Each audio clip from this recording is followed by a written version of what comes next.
కార్యకలాపాల నిర్వహణ ఆంధ్రప్రదేశ్‌కి చెందిన భాజపా సభ్యుడు సీఎం రమేష్ వైస్ చైర్మన్ హోదాలో బుధవారం మధ్యాహ్నం రాజ్యసభ కార్యకలాపాలు నిర్వహించారు.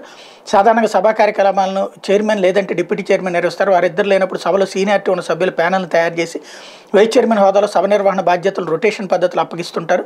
ఈ క్రమంలో అవకాశం సీఎం రమేష్‌కి దక్కింది. ఆయన సభాధ్యక్ష స్థానంలో కూర్చుంది. Central goods and services tax బిల్లుపై జరిగిన చర్చను పర్యవేక్షించారు. సీఎం రమేష్ 2012 ఏప్రిల్ నుంచి రాజ్యసభ సభ్యుడిగా ఉన్నారు. ప్రస్తుతం రాజ్యసభ హౌస్ కమిటీ చైర్మన్గా కూడా వ్యవహరిస్తున్నారు అన్నటువంటి వార్తని ఇక్కడ ప్రధానంగా హైలైట్ చేశారు. ఇకపోతే రాయలసీమ ఎత్తిపోతల పనులు ఆపండి, కృష్ణా బోర్డు చైర్మన్కి తెలంగాణ లేఖ. అనధికారికంగా కొనసాగుతున్న రాయలసీమ ఎత్తిపోతల పథకం పనులు నిలిపేసేందుకు చర్యలు తీసుకోవాలి. తెలంగాణ నీటిపారుదల శాఖ ఇంజనీరింగ్ చీఫ్ మురళీధర్ కృష్ణా నది యాజమాన్య బోర్డు చైర్మన్కి బుధవారం లేఖ రాశారు. జాతీయ హరిత ట్రిబ్యునల్ ఆదేశాలు, కమిటీల నివేదికలు ఏవి పట్టించుకోకుండా పనులు చేస్తున్నారు. నిర్మాణ ప్రాంతాన్ని స్వయంగా పరిశీలించాలని బోర్డు చైర్మన్ కోరారన్నటువంటి వార్తని ఇక్కడ హైలైట్ చేశారు.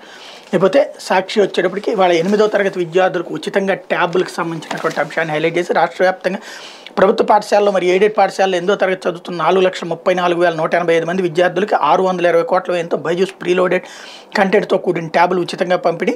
నేడు అల్లూరి సీతారామరాజు జిల్లా చింతపల్లిలో లాంఛనంగా ప్రారంభించనున్న జగన్మోహన్ రెడ్డి అన్నటువంటి వార్తని అడ్వర్టైజ్మెంట్ హైలైట్ చేశారు.